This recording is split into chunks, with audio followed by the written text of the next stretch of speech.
जबलपुर से सीधी तस्वीर देख रहे थे। अब रायपुर चलेंगे, जहां बुरकौती मुक्तांगन में साहित्य उत्सव राज्यसभा उपसभापति हरिवंश सिंह कार्यक्रम में शामिल हुए हैं। सीएम विष्णुदेव साय की अध्यक्षता में कार्यक्रम हो रहा है। देश भर के नामचीन साहित्यकार कवि हिस्सा ले रहे हैं।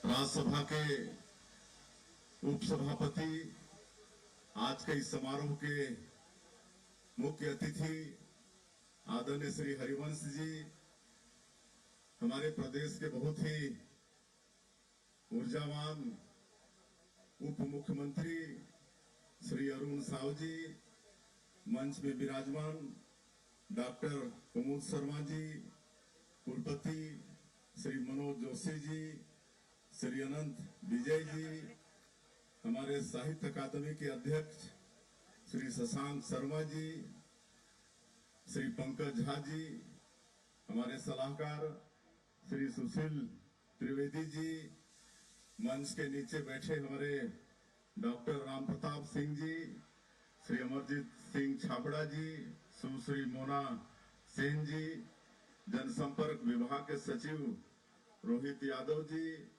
सीपीआर रवि मित्तल जी, रायपुर के कलेक्टर गौरव सिंह, और इस साहित्य उत्सव में और इस शुभारंभ के अवसर पर पूरे देश और प्रदेश के प्रख्यात साहित्यकार, विचारक, लेखक और सभी साहित्य प्रेमी बंधुओं, मीडिया के मित्रों, मैं आप सबका सबसे पहले प्रभु श्री राम के ननिहाल रायपुर, छत्तीसगढ़ रायपुर की इस धरती में हृदय से स्वागत करता हूं, अभिनंदन करता हूं। और मैं विशेष रूप से आज के कार्यक्रम के मुख्य अतिथि श्री हरिवंश जी का पूरे छत्तीसगढ़ के तरफ से उनका अभिनंदन करते हैं। उन्होंने अपने कीमती समय निकालकर आज हम लोगों के बीच में पधारे हैं। हम सब लोग आपको सुनने के लिए लालायित हैं। ये 3 दिनों तक साहित्य उत्सव 2026 के रूप में साहित्य का महाकुंभ सजेगा।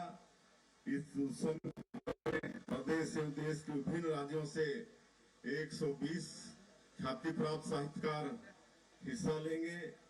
आयोजन के दौरान कुल 42 साहित्य सत्रों का आयोजन होगा, जिसमें समकालीन सामाजिक, सांस्कृतिक, राजनीतिक विषयों पर गहन विमर्श किया जाएगा। यह गणतंत्र का अमृत काल भी है और हमारे राज्य की स्थापना का रजत जयंती वर्ष भी है। मैं आप सब लोगों को उसकी भी शुभकामनाएं देना चाहूंगा। यह उत्सव का समय है, लगातार हम लोग अपने प्रदेश में उत्सव मना रहे हैं और 1 तारीख जो स्थापना दिवस था हमारे प्रदेश का, उस दिन हमारे देश के यशस्वी प्रधानमंत्री श्री नरेंद्र मोदी जी हम लोगों के बीच में विराजमान थे।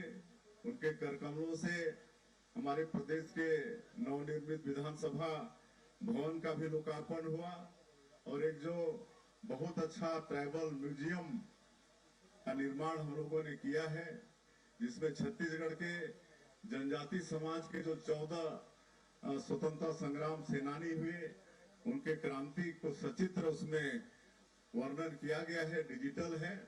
मेरा आग्रह भी होगा कि समय मिले तो जरूर, नजदीक में है, उसका अवलोकन करने का कष्ट करेंगे। आज के इस सत्र में गणतंत्र के अमृत काल विषय पर संबोधन डॉक्टर शर्मा जी के द्वारा हुआ, हम सब लोग सुने। हमारी आजादी की लड़ाई भी समुद्र मंथन की तरह थी। जैसे समुद्र मंथन की कथा में विष भी निकला और अमृत भी, इसी तरह हमारी आजादी की लड़ाई में विष भी आया और यह विष हमारे स्वतंत्रता संग्राम सेनानियों ने पिया और आजादी का अमृत आने वाली पीढ़ियों को दिया।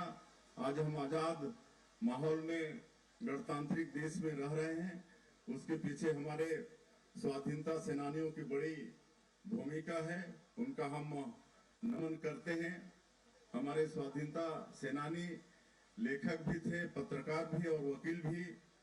माखनलाल चतुर्वेदी जी को लें, उन्होंने बिलासपुर जेल में पूस की अभिलाषा लिखी। मातृभूमि के लिए लिखी गई सुंदर रचना ने लाखों लोगों को राष्ट्र के लिए बलिदान हेतु प्रेरित किया।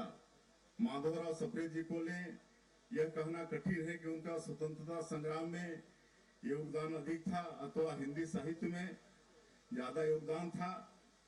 उनके द्वारा लिखी गई एक टोकरी भर मिट्टी को हिंदी की पहली कहानी माना जाता है। पंडित लोचन प्रसाद पांडे जी को लें, इतिहास के नायकों को अपनी लेखनी में जगह देकर उन्होंने स्वतंत्रता आंदोलन को दिशा दी। उस दौर में हिंदी की सबसे यशस्वी पत्रिका थी सरस्वती। सरस्वती में छपना किसी भी साहित्यकार के लिए गौरव की बात होती थी। पदुमलाल पुनालाल बख्शी जी को इसके संपादन की जिम्मेदारी मिली थी, जो बड़ी उपलब्धि है। हमें इस बात की भी खुशी है कि हमने अपने साहित्यकारों की स्मृतियों को संजोकर रखा है। जब भाजपा सरकार थी उस वक्त राजगांव में त्रिवेणी संग्रहालय तैयार किया गया है। यह संग्रहालय उसी भवन में बनाया गया जहां मुक्ति बोध जी ने अपना कालजयी साहित्य की रचना की थी। मुक्ति बोध जी के अलावा यहाँ बख्शी जी और बलदेव प्रसाद मिश्र जी की स्मृतियां सहेज कर रखी गई हैं। भाजपा सरकार में भी हमने साहित्य उत्सव का भव्य आयोजन किया था और इसी तरह से प्रदेश के और देश भर के साहित्यकारों को आमंत्रित किया था। इस बार भी हमने 3 दिवसीय आयोजन किया है। आज मैं जिस मंडप से आप सब लोगों से मुखातिब हो रहा हूं, ये स्वर्गीय विनोद कुमार शुक्ल जी को समर्पित है। हमारा रायपुर और राजनांदगांव कई कारणों से विख्यात है और इसकी पहचान में विनोद कुमार शुक्ल जी भी जुड़े हुए हैं। दुनिया भर के साहित्य प्रेमी रायपुर को विनोद कुमार शुक्ल जी की वजह से मानते हैं, जानते हैं, क्योंकि उनकी सृजन भूमि रही है। अनेक बार शुक्ल जी से मिलने का सौभाग्य मुझे प्राप्त हुआ। वे सरल सहज व्यक्तित्व के धनी थे। इतने बड़े लेखक होने के बावजूद विनम्रता उनमें कूट कूट कर भरी थी। छत्तीसगढ़ की संस्कृति के प्रति, छत्तीसगढ़ के लोगों के प्रति उनमें गहरा अनुराग था। एक मंडप हमने श्यामलाल चतुर्वेदी जी के नाम पर रखा है। छत्तीसगढ़ी संस्कृति को लेकर उनका काम विशिष्ट है। एक मंडप हमने लाला जगदलपुरी के नाम पर रखा है। जो भी उनसे मिलता था वो वही कहता था कि मैंने एक ऋषि से मुलाकात की है। बस्तर की संस्कृति को सहेजने, यहाँ के लोकगीतों को देश दुनिया के पटल पर रखने में उनकी बहुत बड़ी भूमिका थी। अनिरुद्ध नीरव जी ने अपने नवगीतों के माध्यम से एक जादू सा कायम किया। नीरव जी के नाम पर भी एक मंडप हमने इस परिसर में रखा है। रायपुर साहित्य उत्सव में हमने एक कार्यक्रम हमारे श्रद्धेय नेता अटल बिहारी वाजपेयी जी की स्मृति में भी रखा है, कापाठ भी रखा है। अभी हमने अटल जी का जन्म शताब्दी वर्ष मनाया है। वे हमारे राज्य के निर्माता भी हैं। उन्होंने हम लोग को छत्तीसगढ़ राज्य बना के दिया है। उनको भी हम नमन करते हैं और हर वर्ष उनकी जयंती को हम लोग सुशासन दिवस के रूप में मनाते हैं और काव्य पाठ भी कराते हैं। अटल जी ने अपनी राजनीति से देश को योगदान दिया ही, अपने कविताओं से भी करोड़ों लोगों को उन्होंने प्रेरणा दी। उनकी कविता हार नहीं मानूंगा, रार नहीं ठानूंगा, काल के कपाल पर लिखता मिटाता हूँ, गीत नया गाता हूँ, न जाने कितने लोगों को प्रेरणा दी। वे कवि हृदय थे।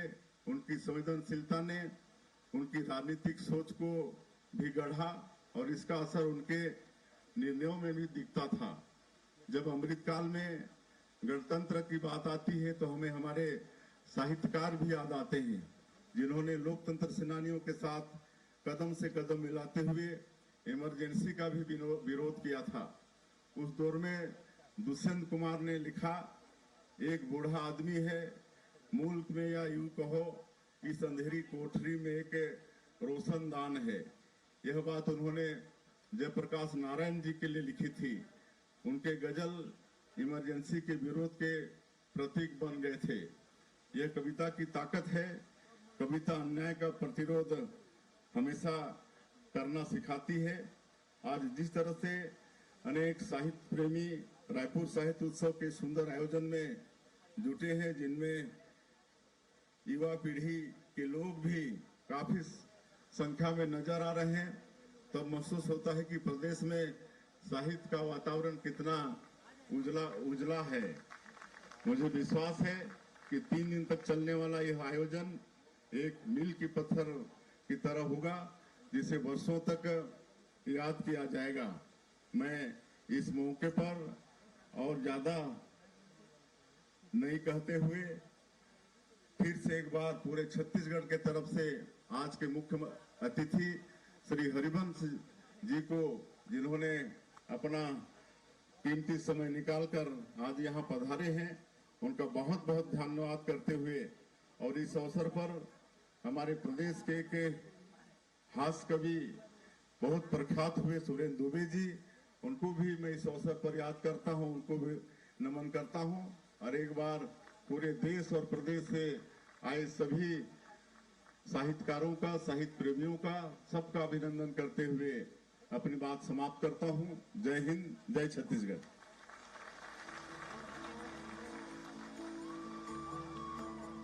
बहुत बहुत धन्यवाद माननीय मुख्यमंत्री महोदय। निश्चित रूप से यह साहित्य उत्सव का कार्यक्रम हम अपने साहित्यिक पुरखों को नमन कर रहे हैं, उनके प्रति कृतज्ञता व्यक्त कर रहे हैं और उनके अवदानों से प्रेरणा प्राप्त कर सार्थक भविष्य की ओर उन्मुख हो रहे हैं। माननीय मुख्यमंत्री जी ने अपने वक्तव्य में जिस जनजातीय संग्रहालय का उल्लेख किया, मुझे आपसे यह साझा करते हुए प्रसन्नता हो रही।